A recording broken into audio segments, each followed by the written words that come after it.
Well, that reporter brings the time to 21 minutes after 1 o'clock. That was Nigerian health journalist Paul Adepoju speaking there to Peter Ndoro on the line from Abidjan. You're still tuned into Africa Midday. Economic recovery by the new administration in Zambia has now moved to young people that were part of the youth empowerment program, and government has moved in and vowed to recover all the monies given to youth groups that got loans for various projects which they applied for.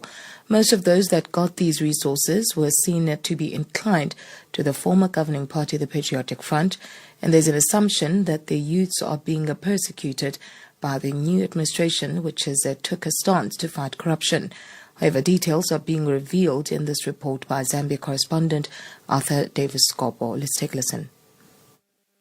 The push to economic recovery in Zambia is proving that no stone will be left unturned, as the big boys, one may say, politicians and others, mostly former government officials, are being pursued on alleged corruption. Government has now started following up young people's organizations that received loans from the state through the National Youth Empowerment Program, but have not paid back yet. Youth entities in the previous administration got loans under the Youth Empowerment Program, but most of them, having been inclined to the then governing party, the Patriotic Front, turned the loans into grants, meaning they never thought time would come for them to pay back. And that time is now. Elvis Nkando, Minister in charge of youths and sports, is in the forefront pushing that all those young people that benefited from the youth empowerment programs pay back the money. And Mr. Nkando is glad to reveal that over 2 million kwacha so far has been recovered. What people thought would be something that will go like other empowerment programs, this is something that we are proud of as a ministry because it has yielded positive results. The minister affirms that the youth empowerment programs are in line with the National Development Plan, a project of government and not any single political party. If you were careful, you would have told them that no, don't give us a loan, give us a grant. You would have benefited. But as long as you signed papers, that is telling us that you got a loan. We are not asking for more. All we are trying to make you understand that that was a loan and you should pay back.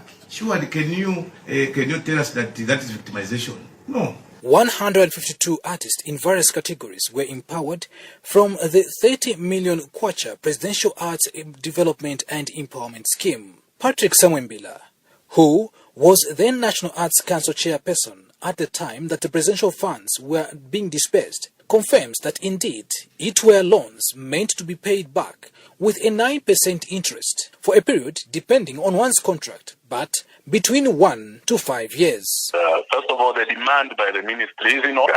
Correct. So now it's at individual case basis. There are those that who are due in case they have challenges that they have not yet started making money. It's an issue of getting back to the ministry or getting to the fund manager and probably spell their case and renegotiate the terms. Artists were given a grace period of 6 months upon receipt of the complete loan amount. I'm just hearing that there are others whose loan amount was paid in full, and meaning that they are due for repayment.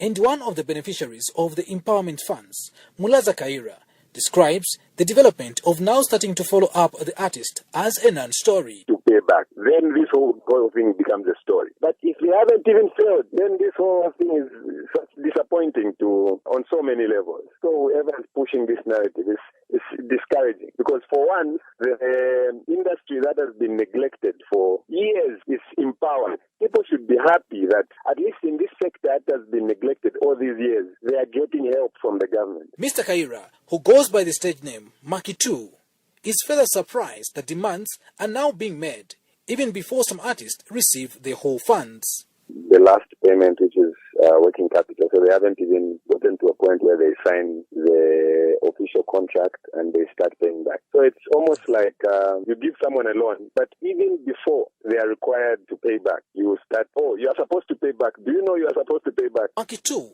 who was seemingly working with the fallen administration of the Patriotic Front and Edgar Lungu, is now advising Zambians not to politicize the issue, because artists are in business. We are business people and we are able to pay that money back because we are business people. And in August, we did a business job. So all this stuff about politicizing everything is just a waste of energy. We should not politicize everything. There are just certain things that are straightforward. Well, many can only lean on the shoulder of truth and transparency from the ongoing process so that they can contribute positively to national development.